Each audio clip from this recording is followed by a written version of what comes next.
ராவணன் கொடுமை தாங்காமல் பூமாதேவி தவிக்கிறாள். அவர்களும் நாணயமானவர்களும் அவதிப்படுகிறார்கள். கொடுத்த வரத்திற்கு கட்டுப்பட வேண்டிய நிலை. அத்தருளுங்கள் பாவக்கணக்கு பெருகிவிட்டது. இவர்கள் பயமின்றி வாழும் நேரம் வந்துவிட்டால் கூடிய விரைவில் பூவுலகில் அயோத்தி நகரத்தில் மானிடனாக அவதரிக்கப் போகிறேன். நினைத்து வருந்துகிறாயா?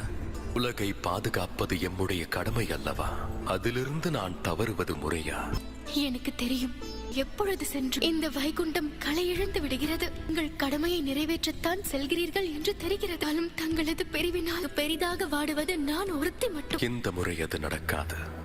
அவதார நோக்கம் அவனின் அழிவிற்காக என்று எண்ணிவிடாது. தர்மத்தையும் சத்தியத்தையும் நிலைநாட்ட, அதை நிறைவேற்ற இங்குள்ளவர்களும் நீயும் எனக்கு உதவ வேண்டும்.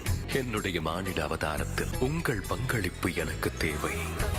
எப்பொழுதும் என்னோடு இருப்பாய். எனக்கு மகிழ்ச்சிதானே?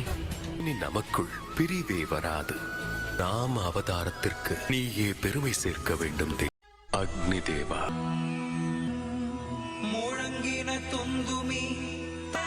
வரம் வேண்டி நீ செய்த இந்த யாகம் முழுமையடைந்தது தசரதா.